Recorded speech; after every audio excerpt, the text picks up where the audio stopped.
दूसरा यूहन्ना पहला अध्याय, इसमें केवल एक अध्याय है तो इसलिए सीधा सीधा हम पढ़ेंगे दूसरा यूहन्ना वचन 8। वचन 8, ओके, हमें इसको समझने की आवश्यकता है। क्या आप लोगों को मिल गया? ओके, देख लीजिएगा। दूसरा यूहन्ना की पत्री आयत 8, इसमें केवल एक अध्याय है, इसलिए सीधा सीधा हम पढ़ेंगे दूसरा यूहन्ना वचन 8। लिखा क्या है? अपने विषय में चौकस रहो। पड़ोसी को बोलिए, अपने विषय में चौकस रहो। चौकस रहो। जो परिश्रम हमने किया उसको तुम ना बिगाड़ो, वरन उसका पूरा प्रतिफल पाओ। लेखक कह रहा है भैया, जो परिश्रम हमने किया है उसको बिगाड़ो नहीं, परंतु चौकस रहो। यदि मैंने आपको आज मैं शिक्षा दे रहा हूं वचन के ऊपर, वचन की काबिलियत क्या होती है, और यदि उसे आप बिगाड़ो तो आपके लिए कोई रास्ता नहीं।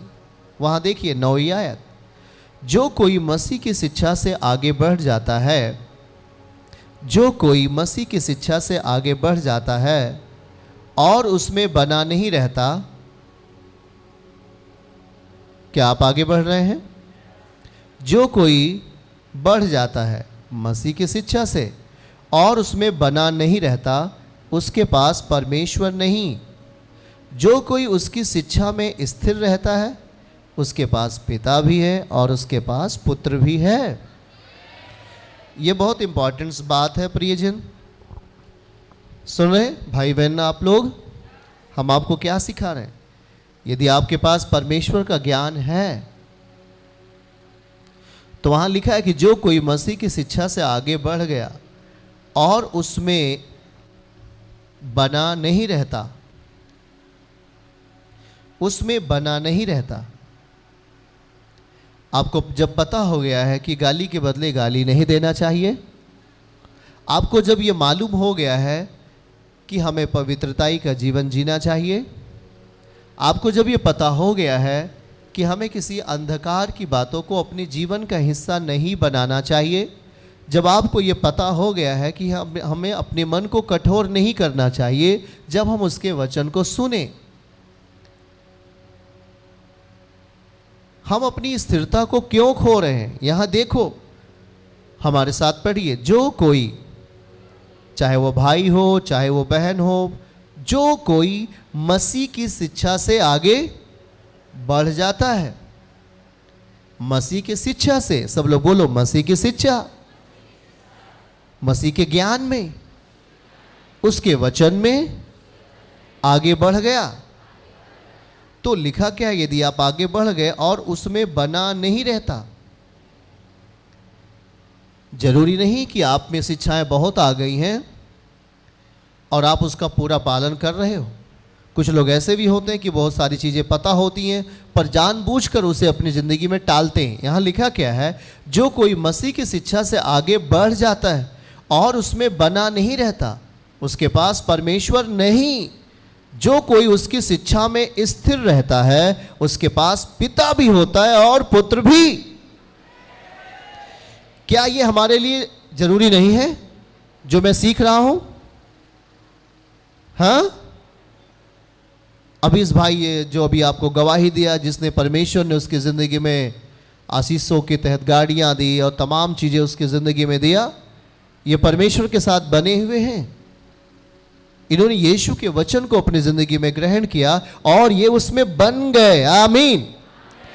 स्थिर होना, बन जाना, वो आपकी ओर दृष्टि करेगा।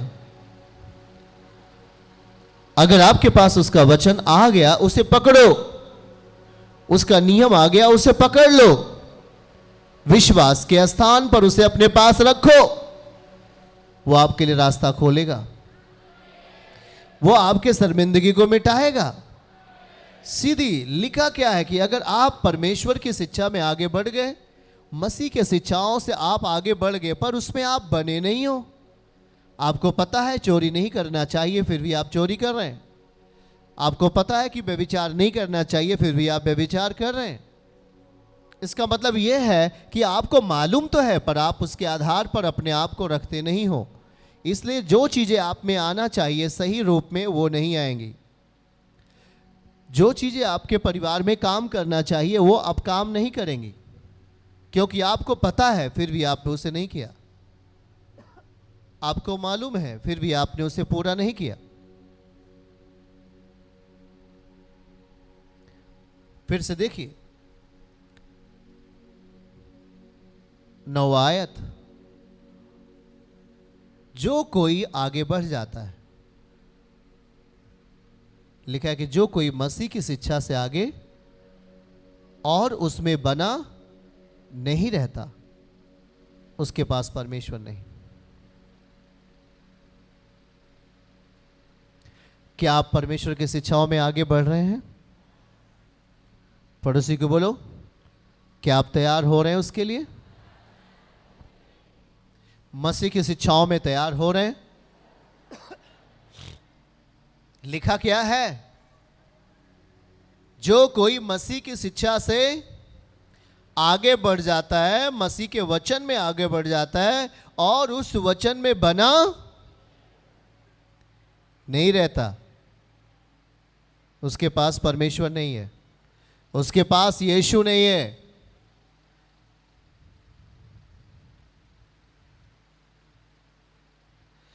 लेकिन आपको अगर ये पता हो गया कि प्रभु हमसे क्या चाहते हैं, वो आपको हर दिन कुछ न कुछ सिखाता है। जब आप बिस्तर पर से उठते हैं वो आपको सिखाता है, और जब वो आपको सिखा रहा है तो आपको जितना उसने आपको सिखाया उतना अपनी जिंदगी में पूरा करो उसे।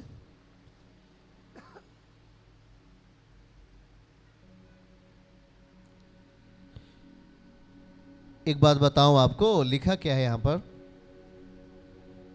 बोलिए, मसीह की शिक्षा। जो कोई मसीह की शिक्षा से आगे बढ़ जाता है और उसमें बना नहीं रहता उसके पास परमेश्वर नहीं। जो कोई उसकी शिक्षा में स्थिर रहता है उसके पास पिता भी है और पुत्र भी है। और यदि कोई तुम्हारे पास आए और यही शिक्षा न दे तो ना तो उस घर में आने दो और ना ही उसे नमस्कार करो। समझ रहे हैं आप? क्या बातों को समझ रहे हैं कि नहीं? क्या आप ऐसा चाहते हो? आपको शिक्षा तो पता है, आपको ज्ञान तो पता है, पर आपके पास परमेश्वर नहीं। क्या यह सही है? बोलिए, प्रभु आपके लिए कब होगा? आप उसके वचन को जानते हो और उसके अनुसार चलते हो, आपके पास प्रभु है, तब वो आपके पास है। याद रखिएगा, ऐसा नहीं कि हमें जो चीजें मालूम हैं और फिर भी हम अपने आप को उस स्थान पर नहीं ला रहे हैं जो यीशु चाहते हैं।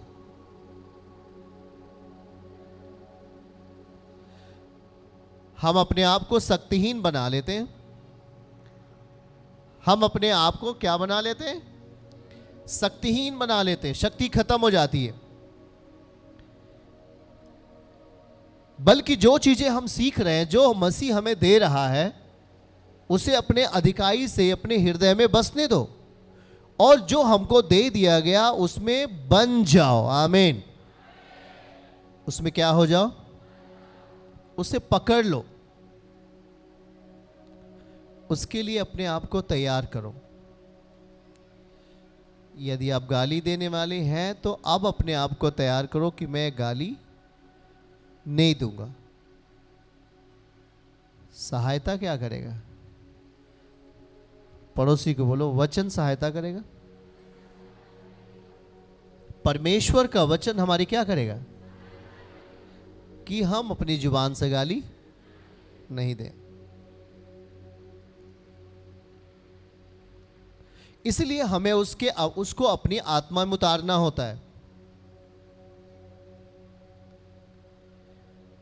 और इसी वचन के भीतर छुपा हुआ है सामर्थ।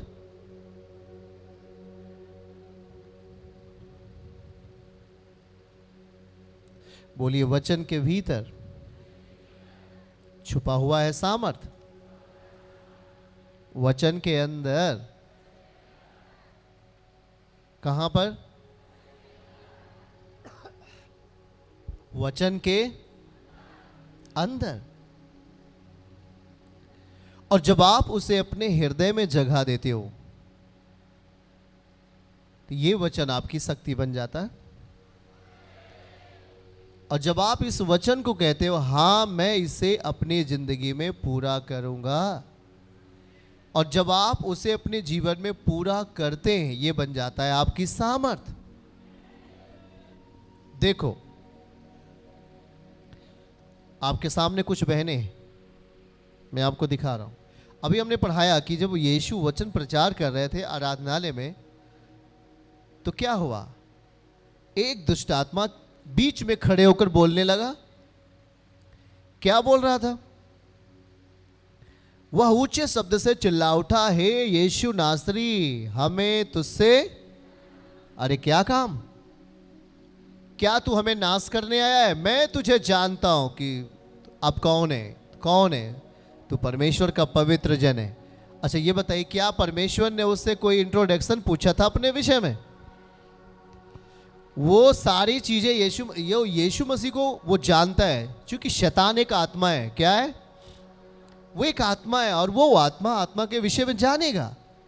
और उसने कहा कि आप परमेश्वर के क्या हैं? पुत्र हैं। अच्छा ये बताइए, जब वो वचन बांट रहा था प्रभु, और लिखा है कि वचन जो उसके उपदेश थे वो अधिकार के साथ था। वचन कैसा था? अधिकार के साथ। उसमें एक अधिकार था, मतलब वचन के अंदर अधिकार होता है। बोलिए, वचन के भीतर क्या होता है? वचन के भीतर क्या पाया जाता है? अधिकार। कैसा अधिकार? जो चीजें हमारे सामने अभी नहीं है, वो चीजें लाने में हमारी सहायता करता है वचन। यदि हम बीमारी में हैं तो हमें चंगाई पाने में वचन हमारी क्या करता है? सहायता करता है। चंगाई प्राप्त करने में वचन हमारी मदद करता है। जो प्रभु वचन बोल रहे थे वो अधिकार था। पड़ोसी को बोले, वो अधिकार था। नोट करिए, नीति वचन अध्याय 4 आयत 20, 21 और 22 आयत को हमारे साथ पढ़िए। और वहां देखिए क्या लिखा है। नीति वचन अध्याय 4 आयत 20, 21 और 22।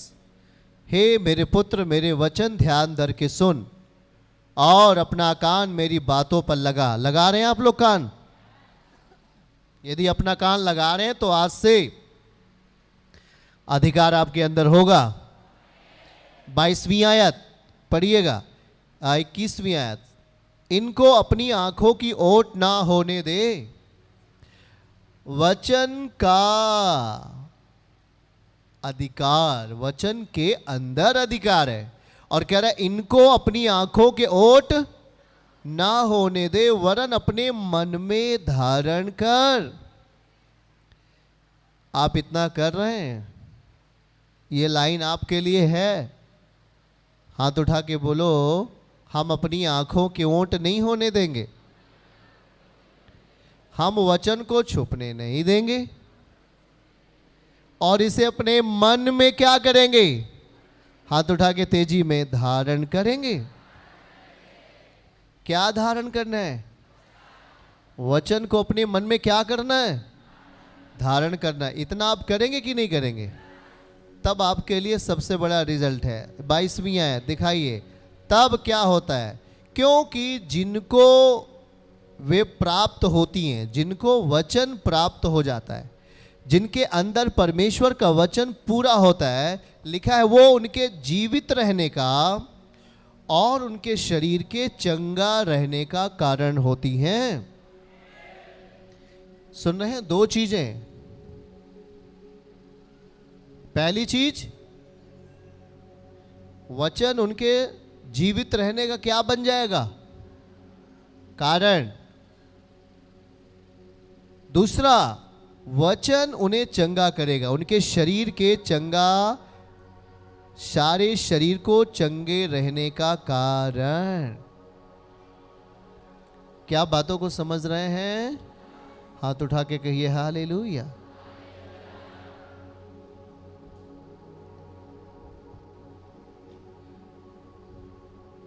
भूले थे भटके थे हम, जाऊं तो जाऊं कहां। तेरा वचन थाम लिया हमें, समझ रहे हैं कि नहीं? जीवन की खोज में निकला रे, यीशु पाया। क्या पाया? पड़ोसी को बोलो, यीशु पाया। मार्ग पाया, सत्य पाया, जीवन पाया रे। जीवन की खोज में निकला रे। यीशु मसीह ने क्या कहा? खोजोगे तो, खटखटाओगे तो, पड़ोसी को बोलो मिलेगा। फिर से बोलो, पड़ोसी को हाथ पकड़ के बोलो, बोलो मिलेगा। आपको कुछ बातें समझ में आ रही हैं? वचन आत्मा है। क्या ये वचन आत्मा है और सामर्थ्य है? क्या है वो? पहला कुरिन्थियों 2:4 हमारे साथ पढ़िए। पहला कुरिन्थियों 2:4 क्या लिखा है? मेरे वचन और मेरे प्रचार में ज्ञान की लुभाने वाली बातें नहीं, परंतु आत्मा और सामर्थ्य का प्रमाण। बोलिए, वचन और मेरे प्रचार में ज्ञान की लुभाने वाली बातें नहीं, परंतु वचन एक आत्मा है। बोलिए, वचन आत्मा है और वचन एक सामर्थ्य है। पड़ोसी को बोलो, वचन एक आत्मा है और वचन एक सामर्थ्य है।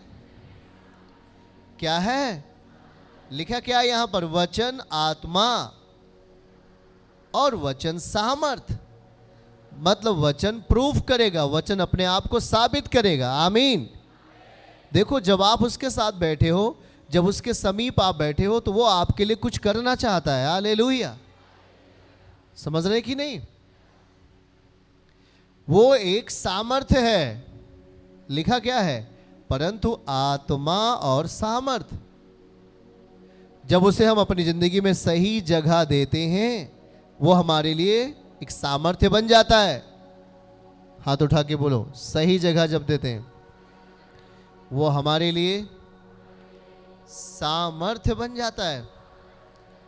बोलो, लिखा है परंतु आत्मा और सामर्थ्य का प्रमाण। आमीन। क्या है ये? प्रमाण। जब आप घर पे जाते हो,